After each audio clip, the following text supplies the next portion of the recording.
Nuestro tema hoy es este que veis, María Magdalena. Le podríamos haber dado el título también La fiesta o la cena en casa de Simón.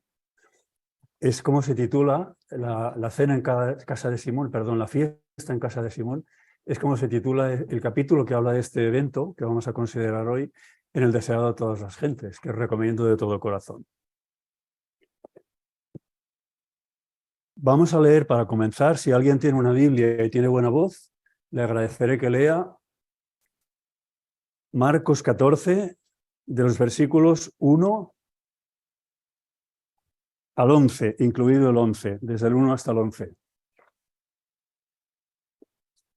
Marcos 14, del 1 al 11.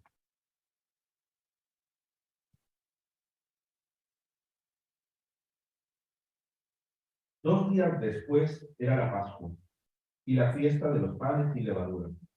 Y buscaban los principales sacerdotes y los escribas cómo prenderle por engaño y matarle. Y decían: no durante la fiesta, para que no se haga alboroto del pueblo. Pero estando él en Betania, en casa de Simón el leproso, y sentado a la mesa, vino una mujer con un vaso de alabastro, de perfume de nardo puro de mucho precio, y quebrando el vaso de alabastro, se lo derramó sobre su cabeza. Y hubo algunos que se enojaron dentro de sí, y dijeron: ¿para qué se ha hecho este desperdicio de perfume? Porque podía haberse vendido por más de 300 denarios y haberse dado a los pobres. Y murmuraban contra ella. Pero Jesús dijo: dejadla. ¿Por qué la molestias? Buena obra me ha hecho. Siempre tendréis a los pobres con vosotros, y cuando queráis, les podréis hacer el bien, pero a mí no. Pero a mí no siempre me tendréis. Esta ha hecho lo que podía, porque se ha anticipado a ungir mi cuerpo para la sepultura.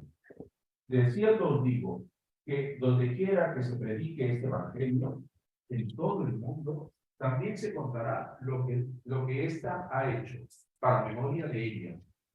Entonces Jesús Iscariote, uno de los 12, Judas Iscariote, uno de los 12, fue a los principales sacerdotes para entregárselo. Ellos, al oírlo, se alegraron y prometieron darle dinero, y Judas buscaba la oportunidad para entregarles. Muchas gracias, Ramiro. ¿Se me escucha bien desde el fondo, sin micrófono? Sí. Muy bien. Si sois observadores, veréis que no hemos leído una historia, sino que hemos leído tres historias.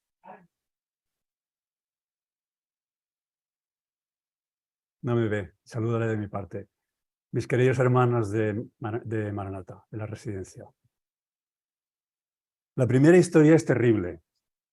Los dirigentes del pueblo de Dios tramando el asesinato del Hijo de Dios. La tercera quizá es todavía más terrible. Uno de los discípulos de Jesús tramando para entregarle a sus asesinos, para entregar a Jesús a sus asesinos.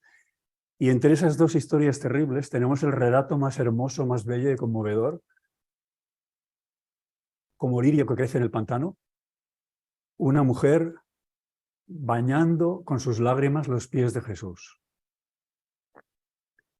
Donde quiera que se predique este evangelio, dijo Jesús, en todo el mundo también se contará lo que ésta ha hecho, para memoria de ella.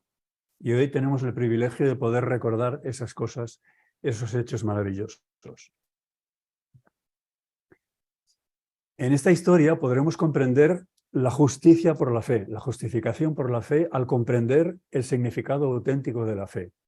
¿Recordáis? Jesús dijo, está en Lucas 7, 50, si recuerdo bien, ve en paz, tu fe te ha salvado. Son palabras de Jesús a María Magdalena. Y si recordáis Romanos 5.1, justificados pues por la fe, tenemos paz para con Dios. Así es que, comprendiendo qué es la fe, podremos comprender en qué consiste la justificación por la fe. En este episodio podemos entender también el mensaje de los tres ángeles. ¿Recordáis? Vi otro ángel volar por el medio del cielo teniendo el evangelio eterno para predicarlo toda nación, tribu, lengua y pueblo, etc. Eso la hermana White lo definió como el mensaje de la justificación por la fe en verdad. El mensaje de los tres ángeles. Y podemos ver el evangelio, lo que Dios ha hecho por nosotros, lo que Dios ha hecho por la raza caída en Cristo, y podemos ver cuál es la respuesta que se espera del evangelio en María.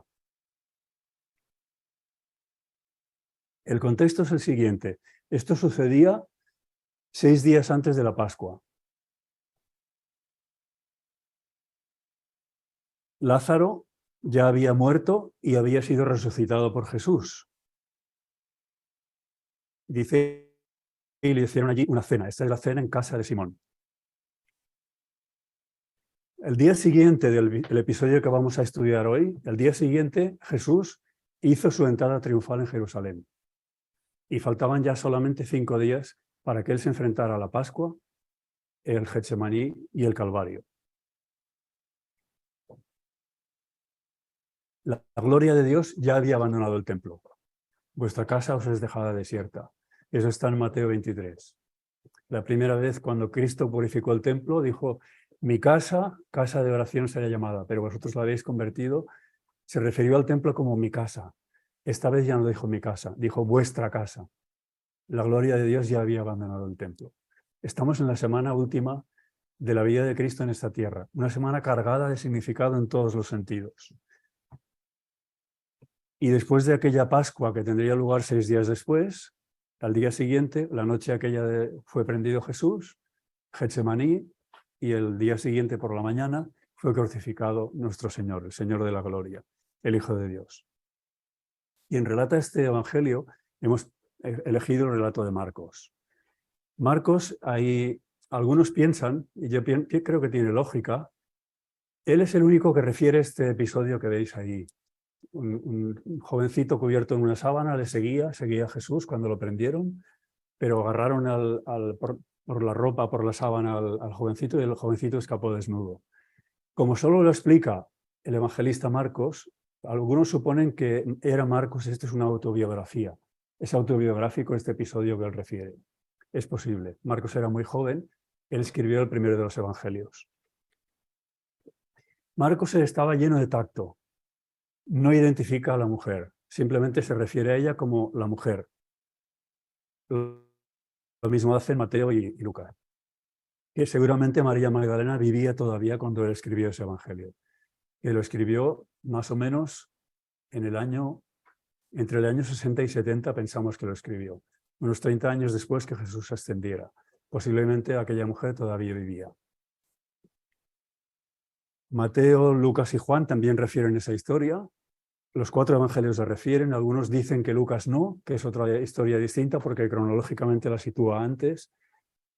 Pero Lucas, el más detallista de todos los evangelistas, de todos los que escribieron el evangelio, es imposible que él ignorara, no se habría atrevido a escribir un evangelio sin referir ese episodio que Jesús había dicho que allí donde se predicara el evangelio hasta el fin del tiempo se conocería lo que había hecho esa mujer. Juan identifica a la mujer, era María, la hermana de Lázaro, la hermana de Marta.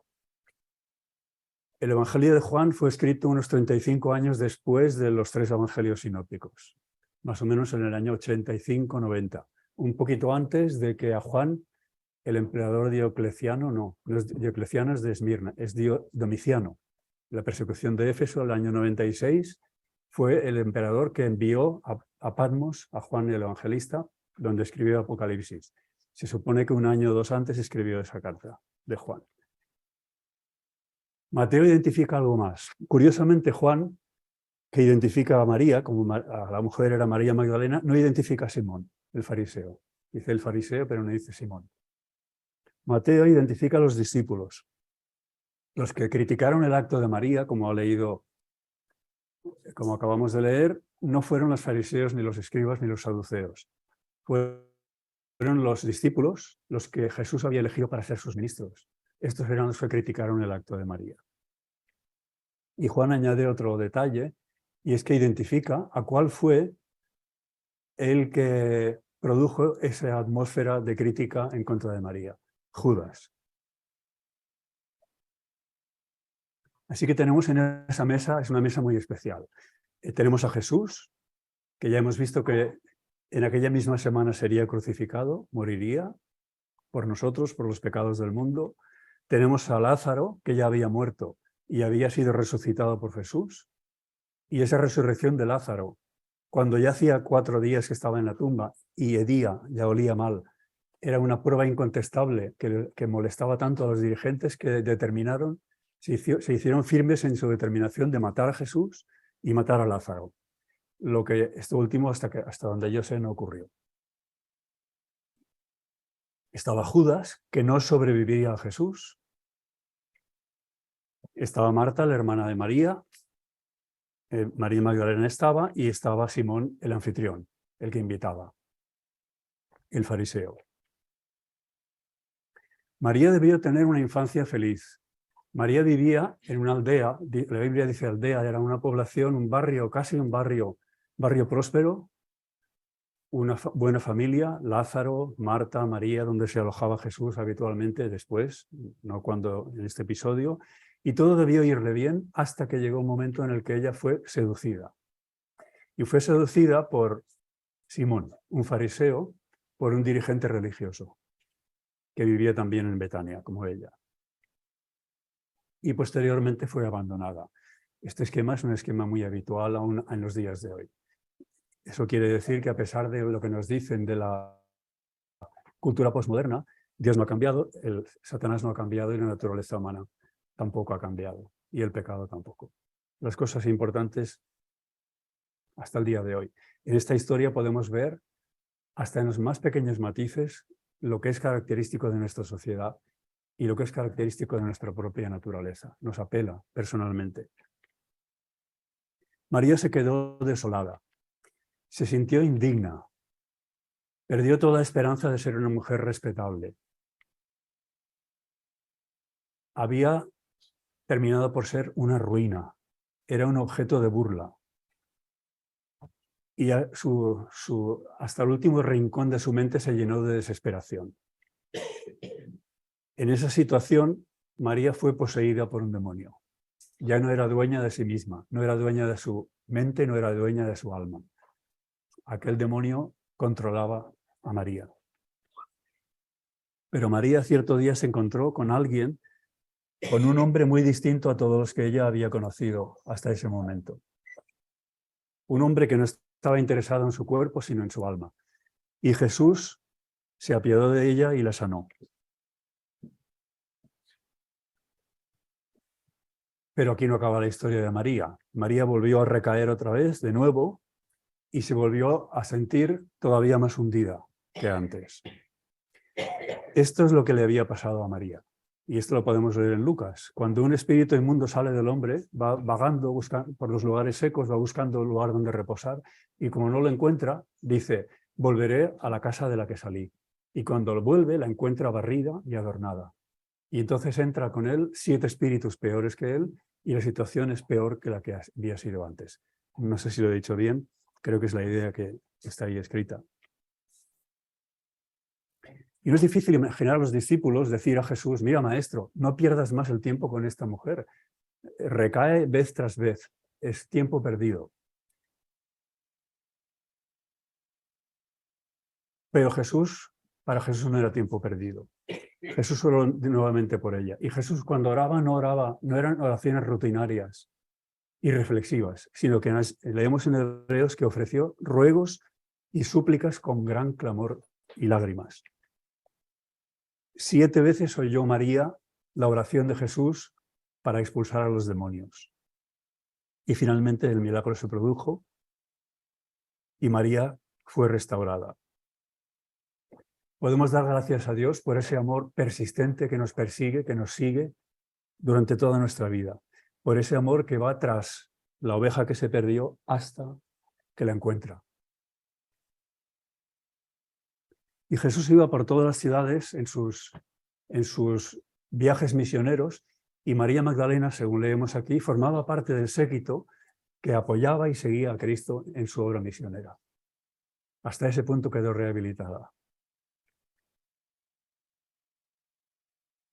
Si caéis, incluso si habéis caído 7 veces, o incluso si son 70 veces 7 veces, no os desesperéis. Id a Cristo, Él dijo, el que a mí viene, no lo echo fuera. María se sintió agradecida y pensó, ¿cómo puedo yo expresar mi agradecimiento? Soy una mujer indigna, impresentable, socialmente impresentable. ¿Cómo puedo hacer? Ella había oído que Jesús había anunciado en Mateo 16, 17 y 20, hay 3 lugares en los que Jesús claramente a sus discípulos les anuncia que tenía que ir a Jerusalén, iba a ser maltratado, iba a ser muerto por los dirigentes. María lo había oído. Y también había oído que el día de la Pascua Jesús iba a ser investido rey, y entonces su esperanza renació y pensó, voy a comprar ungüento y lo voy a ungir antes de que llegue su muerte. Y entonces se gastó todo lo que ella tenía, 300 denarios, si vais a Mateo 29, si recuerdo bien, nos dice cuál era el sueldo de un obrero no cualificado diario, era un denario. De eso podemos deducir que el sueldo de todo un año de una persona, de un obrero, era unos 300 y pico denarios. Pensad que este perfume valía lo que nosotros ganamos en todo un año. ¿Os hacéis idea? No podía encontrar un perfume mejor. Imaginad al vendedor de perfumes diciéndole, ¿pero dónde vas, María? Esto solo es digno de un gobernador, del emperador. Ella dijo, es lo único que yo aceptaré. Y se llevó ese perfume. Mientras tanto, Simón, el que la había seducido, durante el día tenía una actividad febril, era un líder religioso, tan febril que tenía muy pocos minutos para reflexionar. Eso de día, pero de noche, él se daba cuenta de que había arruinado la vida de una joven, de un adolescente probablemente. Se sentía culpable de homicidio y esa carga no le dejaba dormir, daba vueltas en la cama. Y oprimido por esa carga abrumadora, Simón enfermó. Enfermó de lepra. La lepra no era solamente una enfermedad incurable, mortal, sino que también era contagiosa, repulsiva, socialmente repulsiva. Y por si fuera poco, era una enfermedad que según la Escritura era símbolo del pecado. Significaba no solamente la maldición de Dios en esta tierra, sino la maldición por la eternidad. Y en esa situación Simón también se sintió desolado. Sintió que Dios lo había condenado por su pecado de forma irremisible. Gracias a Dios, Simón encontró también aquel mismo hombre que había curado a María. Y aquel hombre curó también a Simón.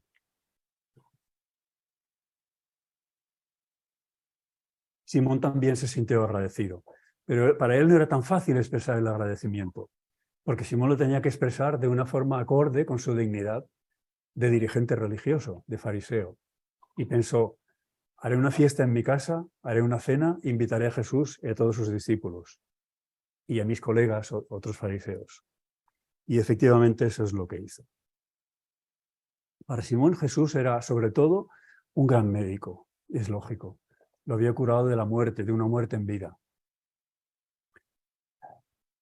Incluso él pensaba si no podía ser profeta. Y hasta incluso albergaba una cierta esperanza de que pudiera ser el Mesías esperado que los iba a liberar del yugo de la dominación romana. Pero Simón no había aceptado a Jesús como a su Salvador, como al Salvador del mundo, como al Hijo de Dios. María no había sido invitada a esa cena, pero supo que esa cena se iba a producir y pensó, aprovecharé la ocasión, iré y lo voy a ungir allí en la cena. Pero ella no había pensado lo que le iba a pasar. Es como si una fuente se hubiera abierto, hubiera brotado de su corazón, una fuente de lágrimas. Nunca había pensado que sería capaz de llorar de esa manera. Y cuando uno está en esa situación emotiva, uno es bastante incapaz de dosificar. Y entonces en lugar de vertir unas gotitas, ungir con unas gotitas de perfume en la cabeza de Jesús, rompió el frasco y lo derramó entero el perfume en la cabeza y en los pies de Jesús. Inmediatamente, toda la pieza se llenó con aquella fragancia y todas las conversaciones callaron. ¿Qué ha pasado? ¿Qué ha pasado? En aquel silencio, todos pudieron callar menos uno. Los sollozos de una discípula agradecida y emocionada llevaron la atención de todos hacia María Magdalena. Y ella una vez más se sintió desolada. Aquello de trágame tierra. Pensó, ¿qué van a pensar de mí los discípulos? ¿Qué van a pensar de mí Jesús? ¿Qué van a pensar de mí mis hermanos, Marta y Lázaro? Ni siquiera había hecho provisión de una toalla. Así es que comenzó con sus largos cabellos a secar aquellos pies que 6 días después estarían clavados en la cruz mientras Jesús muriera por vuestros pecados y por los míos, por los pecados de todo el mundo. Pero Judas en un instante logró cambiar el ambiente de aquella habitación y empezó a despertar crítica. ¿Por qué se ha hecho este desperdicio de perfume? Se podía haber vendido por más de 300 denarios y haberse dado a los pobres. Este argumento que él presentó, el argumento de Adra, podríamos decir, era mucho más palatable, mucho más presentable que la realidad de su miseria y su egoísmo. Inmediatamente los discípulos, con unanimidad, estuvieron de acuerdo en la propuesta de Judas. Es verdad, aquello no era un acto razonable. Nosotros pensamos, si hubiéramos estado allí, nosotros jamás hubiéramos hecho lo mismo que los discípulos. Creemos que nosotros habríamos sido tan valientes que nos habríamos enfrentado a la mayoría y habríamos actuado de otra manera. Pero hermanos, imaginad que ¿quién aprobaría en la junta, una de las juntas que solemos tener? Imaginad que un hermano dice, yo un sábado quiero venir aquí y quiero poner en un cubilete todo lo que he ganado en un año, 30.000 euros en un año, y prenderle fuego y que se queme como una ofrenda de agradecimiento al Señor por lo que le ha hecho por mí. ¿En la junta aprobaríamos eso? ¿Qué os parece? ¿Qué diríamos? Eso no es razonable. Eso es fanático. Fijaos bien, es muy importante. Los discípulos y Jesús estaban viendo la misma cosa, pero estaban mirando la misma cosa, pero no estaban viendo la misma cosa. Nosotros creemos lo mismo que Pedro. Es posible que todos tenían, pero yo jamás. Pero es mejor que nos conozcamos a nosotros mismos y humildemente reconozcamos que tenemos tantas lecciones que aprender de este episodio y de muchos otros en la Biblia. María se sintió desolada de nuevo, pero la verdad es que el Espíritu Santo había pensado por María y María había obedecido al punto. Guiada solamente por la inexplicable pero infalible razón del amor, María era incapaz de responder, de defenderse de aquella oleada de crítica contra ella, hasta el punto que el propio Jesús tuvo que hacerlo. Y lo hizo en términos inequívocos. La elevó hasta el cielo. La presentó como al cristiano modelo. Déjala. Para el día de mi sepultura ha guardado esto. A los pobres siempre los tendréis con vosotros, pero a mí no siempre me tendréis. Queridos amigos, queridos hermanos, a Jesús no siempre lo tendremos. Quizá mañana no podamos tenerlo. Recíbelo hoy, recíbelo ahora.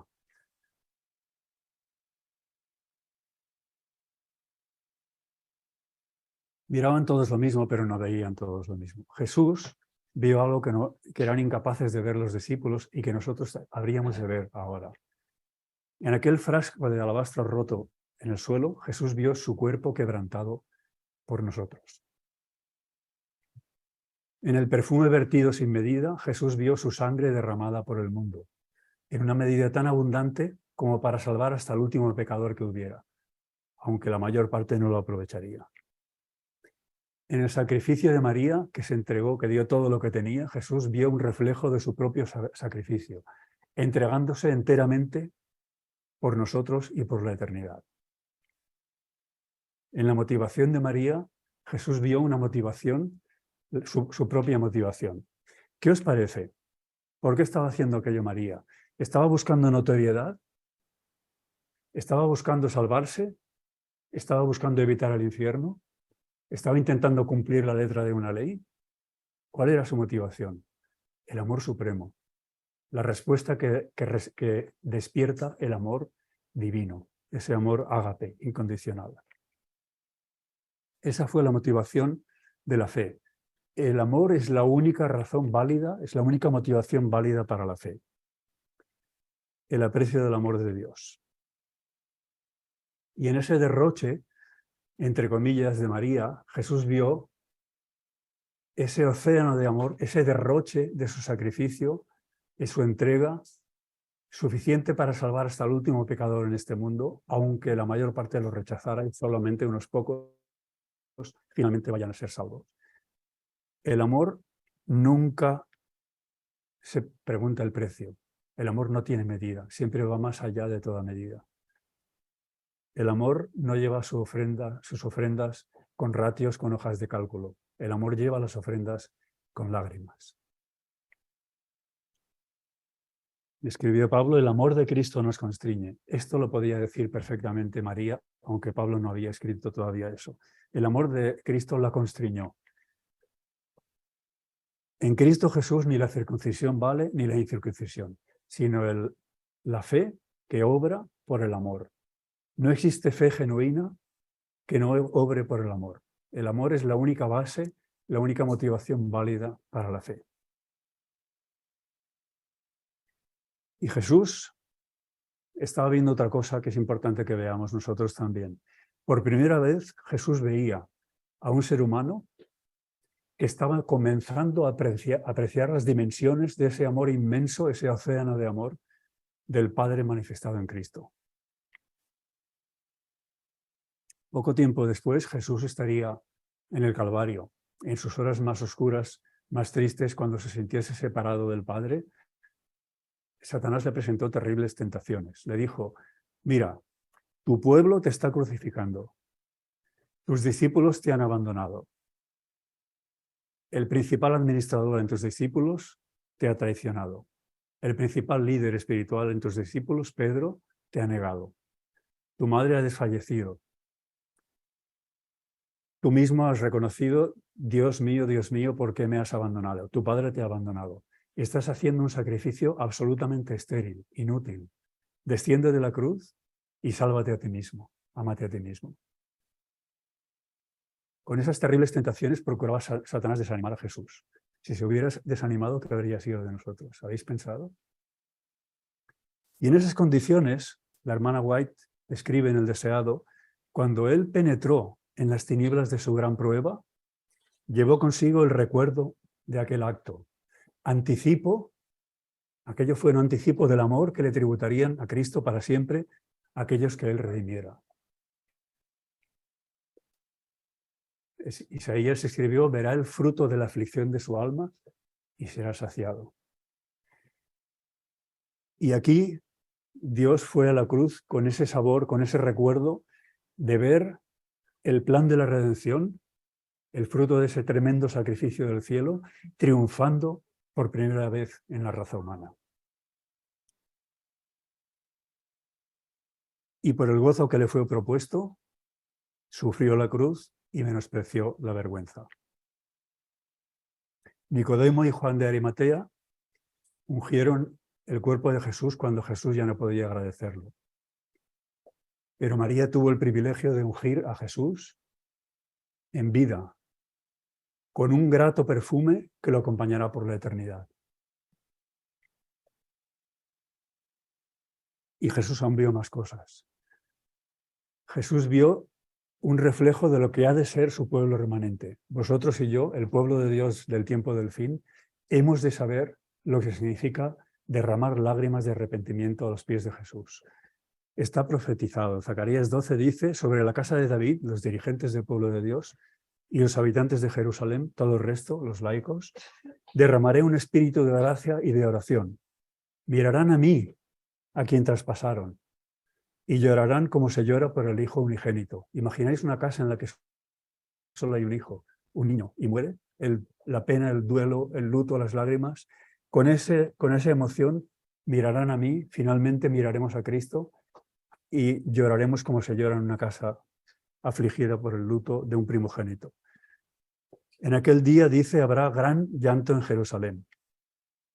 Y si alguien le pregunta, ¿qué heridas son estas en tus manos?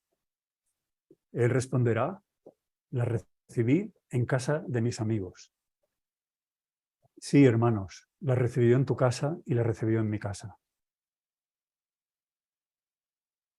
Pero no va a seguir recibiéndolas por siempre. Dios no merece eso, su amor incansable no merece eso y no va a tener eso. Y también está profetizado, en aquel tiempo, el propio Zacarías 13:1, habrá un manantial abierto para la casa de David y para los habitantes de Jerusalén, para la purificación del pecado y de la inmundicia. Y esa purificación del pecado, ese ministerio de Jesús en el lugar santísimo, que es la razón de ser de nuestro pueblo, se efectuará cuando nosotros seamos capaces de ver la profundidad del amor de Cristo, lo que ha costado nuestro rescate. Esa será la fe. Esa es la fe de Jesús que nos mantendrá en los últimos días. En el relato de Lucas no se acaba aquí y sigue con Simón. Simón estaba muy contento y dijo, qué maravilla, menos mal que no he cedido a la tentación de que Jesús fuera un profeta o el Mesías, porque si lo hubiera sido, habría sabido quién es la que le tocaba, lo que lo ha tocado, que es una pecadora. Ahora, es curioso porque Simón tenía un problema que María, pecadora como había sido, no había tenido. De María habían salido 7 demonios. Dios había echado 7 demonios. Pero Simón tenía todavía el 8º demonio. El demonio del orgullo laudicense. Y dices, yo soy rico y me he enriquecido y de nada tengo necesidad.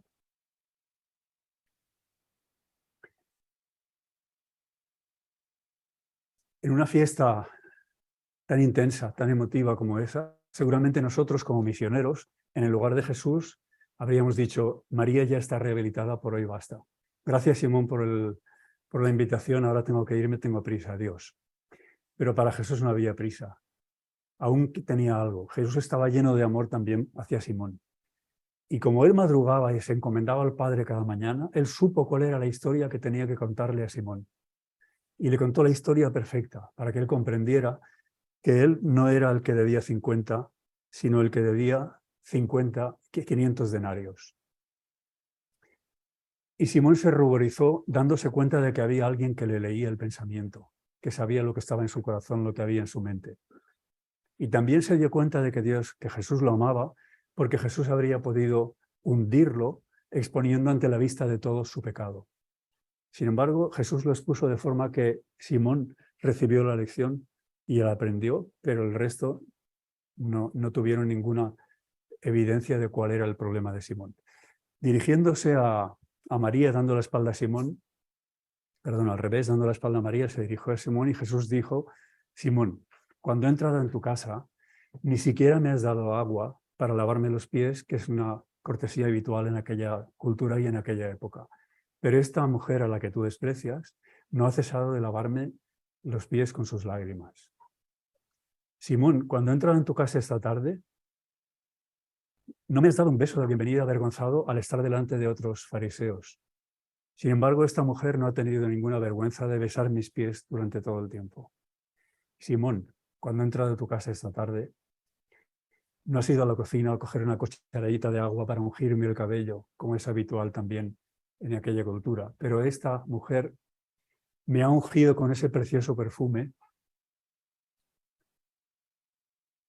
y por esto te digo que los muchos pecados le son perdonados, porque amó mucho, pero a quien se le perdona poco, poco ama.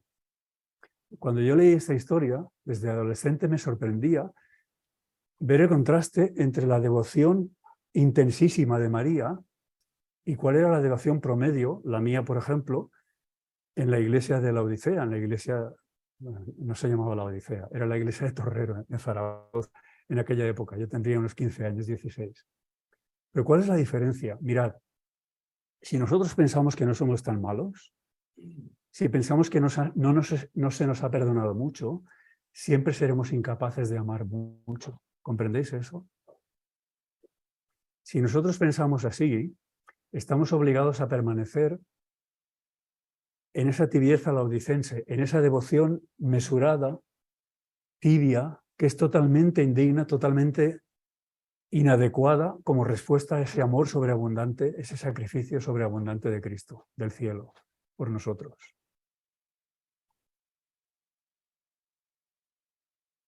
Yo reprendo y castigo a todos los que amo. Sé pues celoso y arrepiéntete, es el mensaje. A veces nos preguntamos, si en lugar de estar yo, estuviera aquí Cristo en persona y nos predicara, ¿qué predicaría? ¿Qué nos diría? Pero no tenemos que hacer ningún esfuerzo de imaginación. Abramos la Biblia por Apocalipsis 3 y ahí vemos lo que nos diría, arrepiéntete.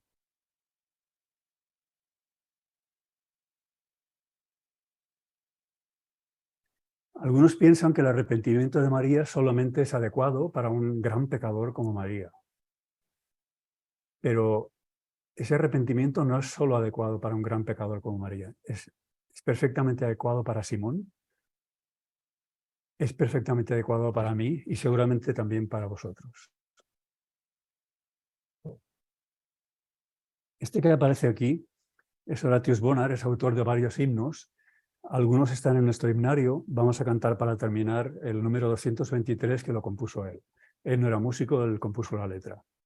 Horatius Bonar era un clérigo del siglo XIX, clérigo escocés, y una vez tuvo un sueño que lo despertó con sobresalto y con angustia. En ese sueño estaba viendo la crucifixión de Jesús y contempló a un soldado clavarle los clavos, atravesar las manos y los pies de Jesús al madero. Y él, horrorizado, pensó, quiero ver qué cara tiene ese soldado, y lo increpó. Y cuando el soldado se giró, Horatius Bonar vio con pasmo como aquel soldado tenía precisamente la cara de Horatius Bonar. Era su cara, era él. Leemos en Testimonios para los Ministros, a menos que individualmente nos arrepintamos ante Dios de la transgresión de su ley y ejerzamos fe en nuestro Señor Jesucristo, a quien el mundo ha rechazado, estaremos bajo la plena condenación merecida por aquellos que eligieron a Barrabás en lugar de Jesús. El mundo entero está acusado hoy, no solamente cuando Cristo moría, el mundo entero está acusado hoy del rechazo y asesinato deliberados del Hijo de Dios, excepto que nos arrepintamos individualmente. A veces es un poco difícil de entender, pero fijaos bien, en la raíz de todos nuestros pecados, en la base de todo pecado, encerrado en todo pecado, está la enemistad que tiene el corazón natural contra las cosas de Dios, contra ese amor puro, contra esa santidad y esa justicia de Dios. Y eso no solamente se manifestó en el Calvario, eso se manifiesta cada vez que nosotros tratamos con desprecio, con desdén, con indiferencia a uno de esos sus hermanos pequeñitos. Esa es una evidencia de lo mismo. Estamos muy equivocados si pensamos que a Jesús lo mataron los romanos o si pensamos que lo mataron los judíos. No lo mataron ni los romanos ni los judíos. Ellos fueron nuestros delegados. Lo matamos nosotros. Lo mataron vuestros pecados y los míos. Los pecados de todos nosotros. Todos los que habiten el cielo, absolutamente todos los que habiten, habrá algo, un requisito imprescindible. Todos habrán aprendido a apreciar el costo de su redención. María fue un ejemplo en eso, fue ejemplar. ¿Creéis que María lo que hizo fue un cálculo? ¿Fue un buen negocio? Bueno, dejo esto, pero luego tendré la vida eterna. Dejo esto, pero luego las calles de oro. No habrá más dolor, no habrá más enfermedad. Eso fue la fe de María fue esa. La fe de María creyó con el corazón, que es como se cree para justicia. Y ahí tenéis la justicia por la fe, nuevamente. Hay buenas noticias para Simón también. No vamos a terminar con una nota triste, sino con una nota muy alegre. Dice la hermana White, vio la magnitud de la deuda que tenía para con su Señor. Se comprendió que él debía los 500. más que aquella pecadora. Su orgullo fue humillado, se arrepintió y el orgulloso fariseo llegó a ser un humilde y abnegado discípulo. Dios no tiene dos planes de salvación, Dios no tiene dos evangelios. El mismo evangelio, la misma gracia que enterneció el corazón de Simón, enterneció el corazón de María. Es verdad que se cumplió lo que Jesús dijo, que las prostitutas y los publicanos os van delante de los fariseos al pueblo, al reino de los cielos. Pero delante o detrás la cuestión es que la gracia salvó. Tocó el corazón de María, tocó el corazón de Simón. Y ambos respondieron a esa gracia. Mi deseo para vosotros y para mí es que esa gracia toque también vuestro corazón y el mío, para que por la eternidad, desde hoy y por la eternidad, sirvamos a Dios con esa devoción de la que María es un ejemplo.